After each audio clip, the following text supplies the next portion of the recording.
Hey, all the future assistant professor, welcome back to English with Pooja Singh. Today we are going to do a masterclass series for paper 1. Since paper 1 is very important. Why? Because that exactly covers your 100 marks. See, we cannot do the complete 100 marks. Why? Because obviously we assume that 10 questions will be from NTA that will have tough, that may increase the level of examination. So yes, but what? We can score 80 marks in paper 1. So yes, I'm going with the syllabus and this is day 1 of paper 1 for cracking JRF. So yes, let's get started for doing the teaching aptitude. And teaching aptitude is one of the most important topics, most scoring topic. And this something that you should inculcate learning. Why? Because this is the only thing that after becoming an assistant professor you are going to deliver your lectures. You should be knowing why teaching is important, how you should deliver the lectures, right? So this is a very important thing. Once you have become assistant professor, this quality of yours is going to be last forever. So please don't study this for paper 1. Study for, just assume that yes, you have become assistant professor. Now you want to know how you have to deliver lecture, that how your student should understood, right? So these are the things we'll be discussing in the real life examples with and for the better clarity, I have divided this in 2 parts. Today will be part 1. We'll be talking about the concept, we'll be talking about the objectives, aim and the learner's characteristics, right? And tomorrow we'll be talking about the rest of the section for better clarity. So without any delay, let's get started. If you're with me, let's get started. This is day 1 of cracking JRF paper 1. So today is our day 1 of cracking UGC NET JRF, okay? And we'll be continuing this series till we complete the paper 1 syllabus which is given by NTA UGC NET, okay? And I'm going to deal it with each and every topic in detail, okay? And not skipping anything. So let's get started. Teaching aptitude. Why we have said teaching aptitude? क्यों जरूरी है ये teaching aptitude? ये इसलिए ज़रूरी है कि when we become professors, ठीक है, when we become professors, we should be knowing कि learner के लिए सबसे बेनिफिट चीज़ क्या हो सकता है. क्या हम उसको सिर्फ सिलेबस बताकर पढ़ाएं, या उसको रियल लाइफ एग्जाम्पल्स दे के पढ़ाएं, या उसको लाइफ में कुछ हम अच्छा करने के लिए पढ़ाएं. ठीक है, कि वो अपना एम्स एंड ऑब्जेक्टिव्स भी रखे और साथ में साथ अपना फ्यूचर के बारे में भी सोचे. Means overall development. ठीक है, लर्नर का ओवरऑल डेवलपमेंट के लिए दिस इज जरूरी. Since you have become a professor and you don't know what is the concept of teaching, levels of teaching, objectives of teaching, learners का characteristics क्या होता है. We have 130 crore people in India, right? And everyone is individual. Everyone has its own taste and temperaments, right? सबका test and temperaments अलग है. Means what does it means सबकी जो सोचने की कैपेसिटी है, थिंकिंग कैपेसिटी इज डिफरेंट. ठीक है, कोई अच्छा सोचता है, कोई बुरा सोचता है, कोई चीजों को बहुत जल्दी समझ जाता है, किसी को 100 टाइम्स समझाना पड़ता है. सो this is the basic thing. So when you have become a professor, you should be knowing that how, in which way you are going to deliver a lecture, so that वो सबको समझ में आए. ठीक है, so this is very important and that is why the whole syllabus of paper 1 is for teaching aptitude and research aptitude. बाकी तो वो सबका एडिशनल है, वो जितना भी इन्वायरमेंट और ये सारा कुछ तो जनरल लाइफ है, डे टू डे लाइफ है, तो उसके लिए हम लोग को जानना जरूरी है. ठीक है, so that is why it is very important. Now we'll be talking about, today in day 1 we'll be talking about the concepts, levels of teaching, objectives of teaching, learners characteristics. ठीक है, let's get started. The very first thing is that teaching क्या है. Teaching एक process है where one person helps another to acquire knowledge, skills, value और attitudes. This one person is not necessary कि वो teacher ही हो या प्रोफेसर ही हो. कभी कभी आपके फ्रेंड्स भी आपको बहुत अच्छा समझा सकते हैं, राइट? और हमेशा तो ये होता है कि एग्जाम्स में, जब कॉलेज का एग्जाम्स होता है, जनरली कॉलेज के एग्जाम्स में just before the exam day के एक दिन पहले, just before your examination day, your friends make you understand. जो 5 आवर का थियरी है वो 1 घंटे में समझा देते हैं, जो 1 घंटे का चीज है वो 10 मिनट में समझा देते हैं. So teaching is a process. क्या है ये? प्रोसेस है where one person helps another in what? Acquiring knowledge, skills, values and attitudes. It is interactive. When two person talks, it becomes interactive. ठीक है? It involves communication. ये इससे बात करता है, फिर ये इसको बोलेगा. It is both an art and a science. Why? Think of a teacher explaining a poetry. आप poetry बोल सकते हो, poem बोल सकते हो, traffic rules बोल सकते हो. तो वो सिर्फ ये नहीं, आपको facts नहीं बता रहा होता है. जैसे अभी हम आपको पढ़ा रहे हैं, जैसे हम आपको हेल्प कर रहे हैं कि टीचिंग एप्टीट्यूड समझने के लिए. तो I am not just telling you कि हाँ ये लिखा हुआ है और इसका हिंदी में हम आपको मतलब बता रहे हैं, नहीं, but I am telling you the whole thing. I am making you analyse the facts, I am making you analyse the factor, I am making you analyse interpret, कि कैसे आप चीजों को फैक्ट एनालाइज कर सकते हो, फील कर सकते हो, रिलेट कर सकते हो. सो this is very important, this becomes very important. ठीक है? So that is teaching.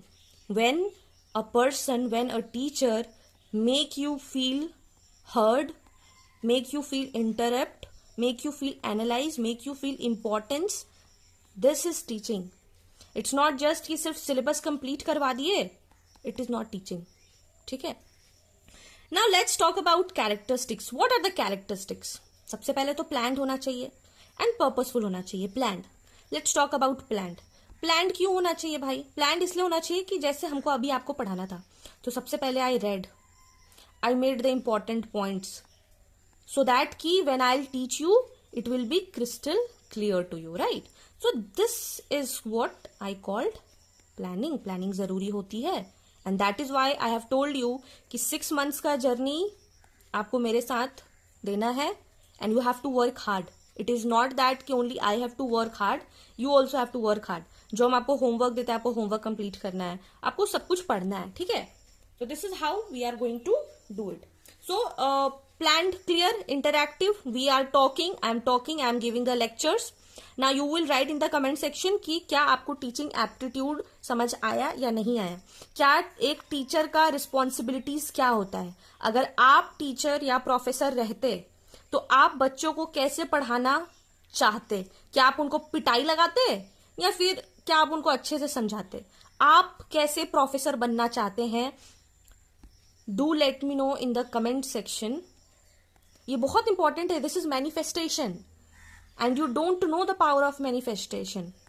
ठीक है? आप मैनिफेस्ट कीजिए, आप लिखिए, आप कमेंट सेक्शन में ये लिखिए कि दिसंबर वाले एग्जाम आपको क्लियर करना है, that you have to clear the UGC NET of December 2025 and how you are going to become a professor, which kind of professor you will be, या फिर teacher you will be. Teacher, professor, everyone is one.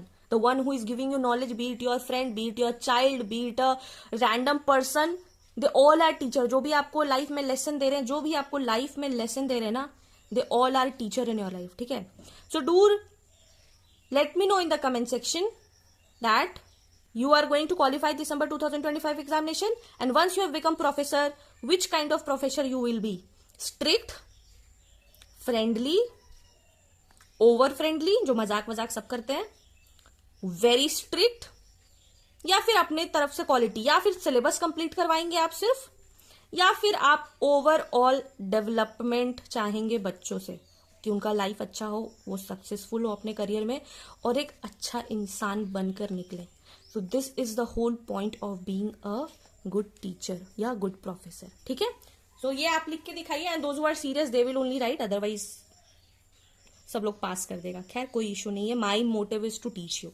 ठीक है? My motive is to make you a good person overall, not just the syllabic. ठीक है? Continuous होना चाहिए based on learners need. Learners need is very important. आपको पता होना चाहिए कि आपके लर्नर्स को क्या चाहिए.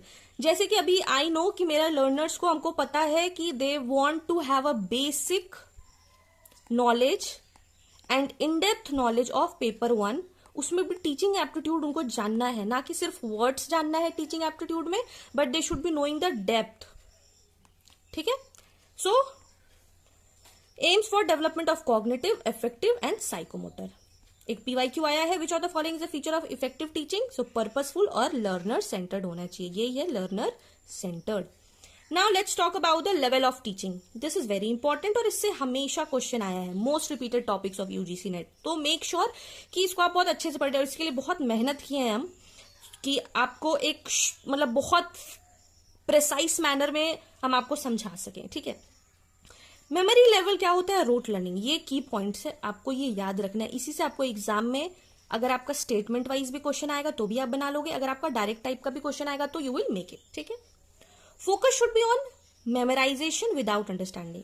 टीचर्स रोल होता है authority based, gives direct information, जैसे एलकेजी यूकेजी में 1 से लेकर 5 तक 6 तक क्लास में होता है कि बच्चे स्कूल में, और लर्नर्स रोल होता है पैसिव रिसीवर, बस जो टीचर बोल दिया उसको वो करना होता है। एग्जाम्पल से आपको समझाते हैं। A child memorizing the multiplication of table 5. 5 ones are 5, 5 twos are 10. Without understanding what multiplication means. Multiplication means the addition of the two number. Right? It can be also said. But यहाँ पे ये नहीं बताया जा रहा है, ठीक है। यहाँ पे आपको बोला जा रहा है कि ये ऐसे लिखा जाता है, 5 into 2 कर दीजिएगा, ये कुछ है, इसको बस लिखना है और इसको 10 आ जाएगा। तो इसमें सिर्फ क्या होता है, रोट लर्निंग, रट्टाफिकेशन। जस्ट रिमेंबर वन वर्ड, रट्टाफिकेशन। कोई अगर आपसे पूछे कि मेमोरी लेवल क्या होता है, मेमोरी लेवल क्या होता है, तो इट इज जस्ट रट्टाफिकेशन। एंड देन जब आप ये समझ गए कि मेमोरी लेवल, रोट लर्निंग, ये अब इसको बताना है कि भाई ये दिया किसने था, ये कौन बताया था। सो इट वॉज हॉबर्ट, ठीक है। Now you have to tell me in the comment section full name of Herbart, ताकि आप गूगल पे जाइए, सर्च कीजिए और कुछ इंफॉर्मेशन आपको एडिशनल भी मिल जाए, ठीक है। So it was Herbart who gave the memory level rote learning, ठीक है। Now we will be going to the understanding level, that's the conceptual clarity. What does this conceptual clarity, it means focus on the meaning and explanation. Teachers role का क्या होता है, इसमें explain करता है और आपको एग्जाम्पल देता है, just like I am doing. This ant also wants to study. I'm letting him, her go. Like the way I am doing it. I'm giving you examples. Just I gave the example of that ant. ठीक है। इसमें learner का role क्या होता है, active होता है। ये आपको ध्यान देना है कि यहाँ पे लर्नर का रोल क्या होता है, एक्टिव होता है। A student learning why we pay income tax, understanding the purpose and process, not just the definition. ठीक है। सबसे पहले हम लोग देखें कि ये मेमोरी लेवल में खाली टेबल लिख देना होता है और याद करना होता है। इसमें अब हम लोग को पता है कि भाई अगर हमारा 7 लाख रुपीज से ज्यादा आ रहा है तो हमें 3% या फिर 5% टैक्स भरना है, ठीक है। तो ये आपको ध्यान में रखना है, उसका प्रोसेस आपको समझना है। तो ये होता है आपका अंडरस्टैंडिंग लेवल। भाई अब अंडरस्टैंडिंग लेवल किसने दिया है, ये कौन बताया था, ये हमारे मॉरिसन जी बताए थे कि आपको अंडरस्टैंडिंग लेवल में टैक्स पे सीख लेना है। This is just an example I am telling you, ठीक है। I hope rote memory level, understanding level clear हो गया होगा। Now will be talking about the reflective level and the critical thinking level. ये बहुत इंपॉर्टेंट है, ठीक है। Why it is important, because सबसे पहले इसको हंट ने दिया था and you will be writing the full name in the comment section, okay. इसमें क्या होता है, प्रॉब्लम सॉल्विंग होता है, एनालिसिस होता है, रिफ्लेक्शन होता है। इसमें टीचर का रोल एक गाइड और फैसिलिटेटर होता है, ये ज्यादा रोल नहीं होता है, ठीक है। और यहाँ पे जो लर्नर होता है वो इंडिपेंडेंट थिंकर होता है। What does independent thinker means, ये होता है कि सपोज हम यहाँ पे कुछ बताए आपको कि रिफ्लेक्टिव लेवल है, यहाँ पे क्रिटिकल लर्निंग नहीं होके यहाँ पे रोट लर्निंग होगा, गलत बता दिया आपको मैंने, ठीक है। तो आप क्या कर सकते हो, आप मुझे कमेंट में लिख के बोलोगे नहीं मैम आपने ये गलत बताया है। तो this is what independent thinker means. और लर्नर का रोल ज्यादा होता है, यहाँ पे अगर हम कुछ भी गलत बताएंगे आपको इस वीडियो में तो आप इंडिपेंडेंट है, आप सोचेंगे कि नहीं क्या ये सही है या गलत है, and then you will comment down, ठीक है। So you are independent and then you will, और इसीलिए इसको बोला गया है हाईएस्ट थॉटफुल लेवल, ठीक है। ये बहुत इंपॉर्टेंट है, बहुत ज्यादा इंपॉर्टेंट है, ठीक है। नाउ इसका एग्जांपल हम देते हैं।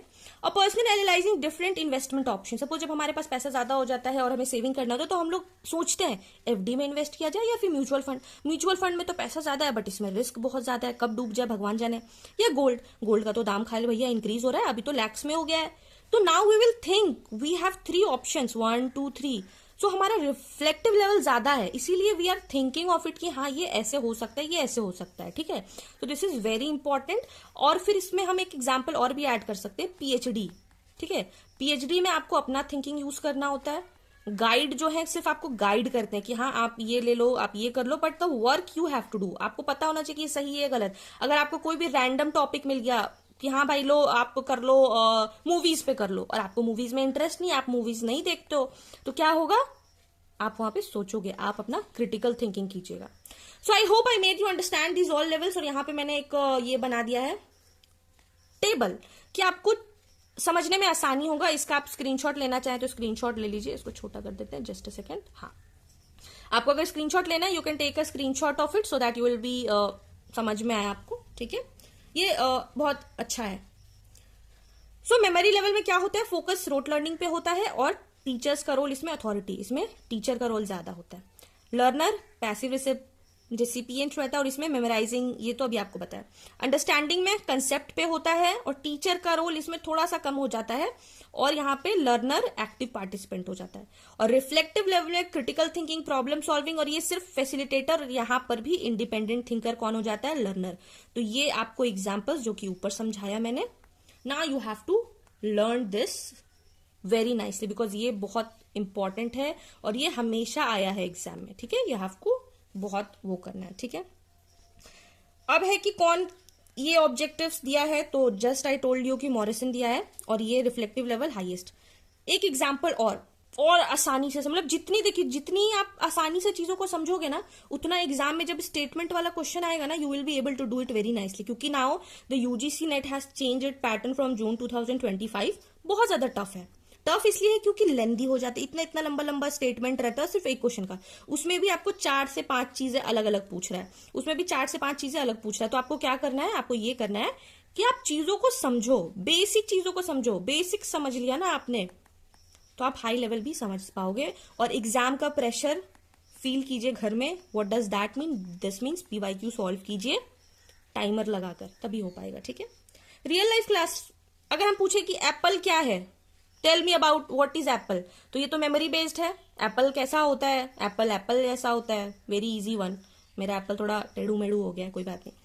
फिर when I say explain the colour and the taste of apple, तो आपको थोड़ा सोचेंगे समझेंगे तो अंडरस्टैंड एप्पल का कलर क्या होता है, रेड एंड ग्रीन, ठीक है। और टेस्ट कैसा होता है, sweet. If I ask how is Apple different from other fruits, that's called reflective. Orange से कैसे डिफरेंट है, बनाना से कैसे डिफरेंट है, तो this is the real life example that I teach. So this is the thing, ठीक है।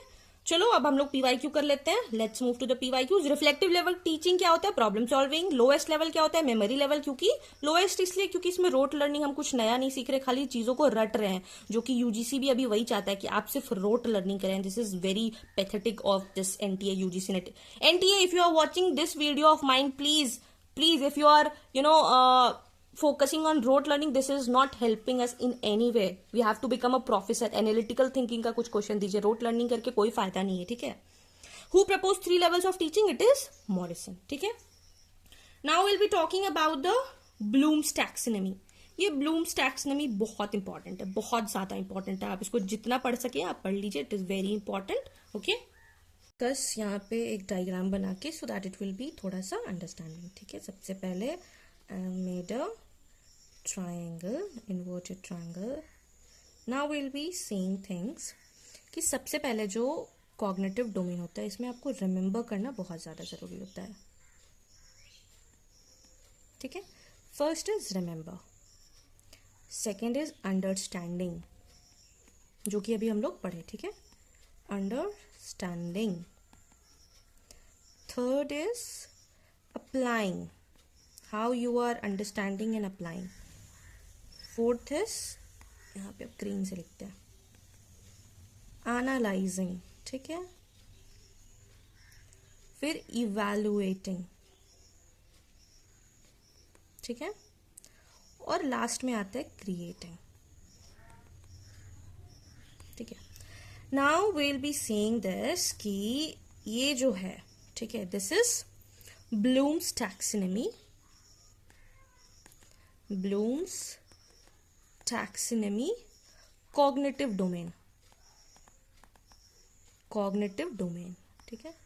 ये जो होता है, यहां से फर्स्ट रिमेंबर, अगर हम लोग एक ऐसे लाइन बनाते हैं, तो ये जो नीचे में है, इसको हम लोग बोलते हैं लोअर ऑर्डर, सीधा से ही लिखते हैं, ऐसे समझ नहीं आएगा ना। इसको बोलते हैं lower order, lower order thinking skills. सिर्फ याद करना इस लोअर ऑर्डर थिंकिंग स्किल। सो एनडीए आपको ये देखना चाहिए कि ये जो बस याद करता है ना, ये लोअर लेवल होता है थिंकिंग का, lower level, LL, lower level. ठीक है, जब आप किसी चीज को, न्यू चीज को अप्लाई कर रहे हो, एनालाइज कर रहे हो, इवेलुएट कर रहे हो, क्रिएट कर रहे हो, यहां से आपका हाई लेवल थिंकिंग होता है, high order thinking skill, HOTS, जो कि जो सीबीएसई में पढ़े होंगे, they might be knowing what HOTS questions are. High order thinking skill. So this is the basic thing. Remember, आप चीजों को कितना रिमेंबर कर पा रहे हो, अंडरस्टैंड कर पा रहे हो, अप्लाई कर पा रहे हो, एनालाइज कर पा रहे हो, इवैल्यूएट कर पा रहे हो, और चीजों से फिर क्रिएट कर पा रहे हो। तो this is the basic thing that you have to understand. Take a screenshot if you want to it, take a screenshot of it so that you will remember. Now will move to the parts. ठीक है, so cognitive understanding, recall understanding, key aspects is mental skill, intellect. A student remembering traffic rules or understanding how a bank ATM works. अगर आपको सिर्फ पता है कि अच्छा ये 3 लाइट्स होते हैं, ये होता है ट्रैफिक रूल, रेड रहेगा तो रुक जाना है, yellow start and green go. So this is normal, this is how you are remembering things. Then effective, what does effective means? It's about attitude, values, emotions, feelings and behaviors. आपका feeling कैसा है? You are feeling hate, you are feeling love, you are feeling anger, you are feeling revenge, you want to take revenge, you are feeling sympathy, you are non-sympathetic. So these are the feelings and behaviors. So teaching children to respect elders or developing empathy through groups activity, it is called effective. How you are being affected. और ये बहुत ज्यादा important है आपके life में effective domain का होना. This is where you take the right और रॉन्ग डिसीजन. ठीक है. Then the psychomotor, physical movement coordination आपका कैसा है, प्रैक्टिकल और मैनुअल स्किल कैसा है, जैसे learning how to ride a bicycle, type on a keyboard, doing some extra sports activity और learning something new. So this is a psychomotor domain. So this is very important. Bloom's taxonomy. Teaching का 3 domain होता है, first cognitive, second affective and third psychomotor. So please make sure you know these all things. ठीक है. Now we move to the objectives, PYQs. Which domains deal with physical skill, जहां आपका body movement हो वहां पे psychomotor. Affective domain focuses on emotional and values. Bloom's taxonomy is associated with learning objectivities. Now the very important thing is characteristics of learners.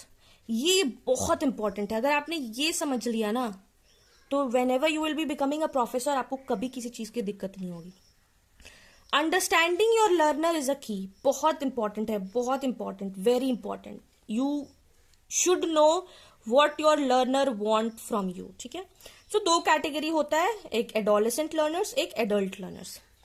Learner होते हैं 2 category, एक adolescent, एक adult. So I am writing adult here और adolescence here. So adolescence और adult में क्या फर्क होता है? तो जो एडोलेसेंट होते हैं, जो प्राइमरी क्लासेस में पढ़ते हैं, या फिर 1 से लेकर 10 तक भी हम बोल सकते हैं, या फिर 1 से 12 तक भी बोल सकते हैं, तो वो लोग को बस चाहिए कि अरे भाई मेरा सब्जेक्ट कंप्लीट हो जाए, just I want to finish my subject syllabus and I am done. They think that. और जो एडल्ट वाले लोग होते हैं वो प्रॉब्लम सेंटर्ड होते हैं, उनको प्रॉब्लम सॉल्व करना ज्यादा पसंद होता है. They are not concern only with this subject. दूसरा है कि जो एडोलेसेंस होते हैं, एडोलेसेंस क्या होते हैं? एडोलेसेंस सिर्फ फ्यूचर के बारे में सोचते हैं कि अच्छा सिलेबस कंप्लीट हो गया तो मेरा एग्जाम क्लियर हो जाएगा. बट जो एडल्ट होते हैं, they think of the result कि now I have to study nicely, otherwise I won't be able to crack UGC NET examination. ठीक है. थर्ड क्या होता है, जो एडोलेसेंस होते हैं वो बहुत ज्यादा डिपेंडेंट होते हैं. क्या होते हैं? बहुत ज्यादा डिपेंडेंट. किस पर डिपेंडेंट होते हैं? टीचर्स पर. लेकिन जो एडल्ट होते हैं वो इंडिपेंडेंट होते हैं. उन लोगों को पता है कि मेरे को भले हम क्लास ले रहे हैं, लेक्चर ले रहे हैं, लेकिन मुझे खुद से भी हार्ड वर्क करना है. They believe in hard work but they don't believe. Adolescent उनको बिलीव नहीं होता, वो बस जो टीचर पढ़ा दिया बस वही पढ़ना और कुछ नहीं. एडोलेसेंट्स जो होते हैं वो चीजों को बहुत जल्दी एक्सेप्ट कर लेते हैं. ठीक है. वो चीजों को एक्सेप्ट कर लेते हैं, सच्चाई को एक्सेप्ट कर लेते हैं, जो टीचर बोल रहा होता है उसको एक्सेप्ट कर लेते हैं. यूट्यूब पे बहुत सारा वेरियस एजुकेशन चैनल है, वो जो भी बोल रहा है उनको एक्सेप्ट कर लेते हैं.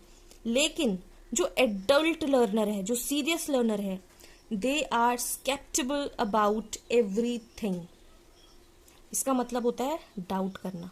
ठीक है, they are sceptical about everything. They do research कि अच्छा इन्होंने ये पढ़ाया है, let's check on the Wikipedia, let's check on the Google. They चीजों को एनालाइज करते हैं. ठीक है, फिर जो लास्ट है, सबसे बड़ा बात जो होता है, एडोलेसेंट बाहर में एक्सटर्नल मोटिवेशन खोजते हैं कि उनको कोई बाहर वाला आके मोटिवेट करे. ठीक है, बट जो एडल्ट लर्नर होते हैं वो खुद से अपने आप को पुश करते हैं and they believe in internal motivation. So this is the important thing. अगर आपने ये पढ़ लिया, ये समझ लिया, तो आपको और कुछ नहीं समझना है. बस इस चीजों को बहुत इंपॉर्टेंट ध्यान से, ये आज मेरे को अभी बहुत अच्छे से समझ में आ रहा है. I am understanding these all things now, as of now, but it took me 2 to 3 years to understand the basic pattern, the things which is concerned for UGC and in real life also.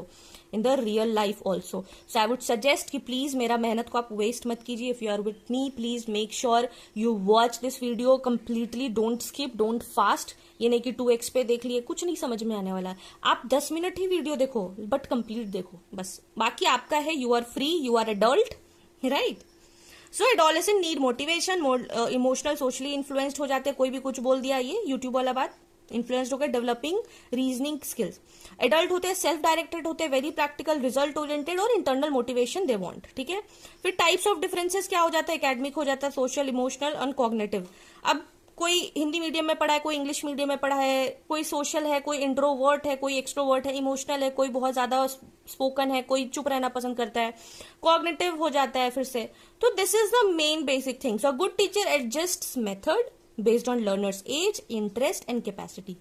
5 years के student को I will make understand by real life example. उसको chocolate दे के समझाएंगे कि हाँ सी ये chocolate होता है, दिस टेस्ट स्वीट. बट वही मेरे को अगर 20 years के बच्चों को समझाना है what chocolate is, I will say the one is in blue frame having written all the descriptions की उसका मैग्नीफाइंग डेट क्या है, उसका एक्सपायरी डेट क्या है. इफ चॉकलेट का ऐसे व्हाइटिश हो जाता है मतलब कि वो ठीक है, वो it is good to it, but उसका जो सेफ करने का प्रॉपर्टी था, उसको जो स्टोर करने का प्रॉपर्टी था, that was not maintained. And chocolate में इतना कैलोरीज होता है, it is sweet in nature, but it is not good for our health. So this is the difference when I will teach of a 5-year student and a 20-year student. And this is the end of our session. Which of the following is true for adult learners? Self-motivated and practical, yes. Individual differences refers to variation in emotional, cognitive and social trends. So this was it for today's lecture on paper 1 teaching aptitude. I hope you have understood it very nicely. We talked about the concepts, levels, objectives and learners characteristics. ठीक है?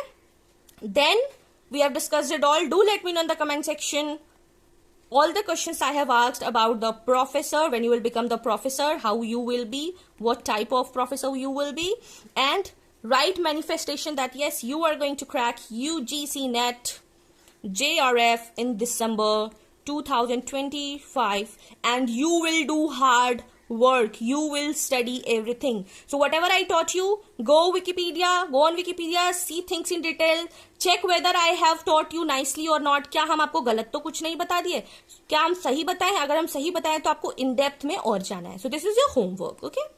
So yes. So yes, that was in wrap. Today we covered the foundation of teaching aptitude, the concepts, the objective, the learner characteristics and everything. So yes, this is the foundation of teaching aptitude. Do let me know in the comment section that you have become an assistant professor. What will be your introduction line? What will be the first thing that you will be, when you will enter in the classroom, you will enter in the class. What will be your introduction? Do let me know in the comment section. And if you are really serious about your cracking UGC NET JRF, don't forget to subscribe to get the amazing videos and join me in this 6-month journey. Right? So yes, if you found this video helpful, do not forget to like, share with your friends, those who are struggling with paper 1 or paper 2, and follow for more. Take care. Bye bye.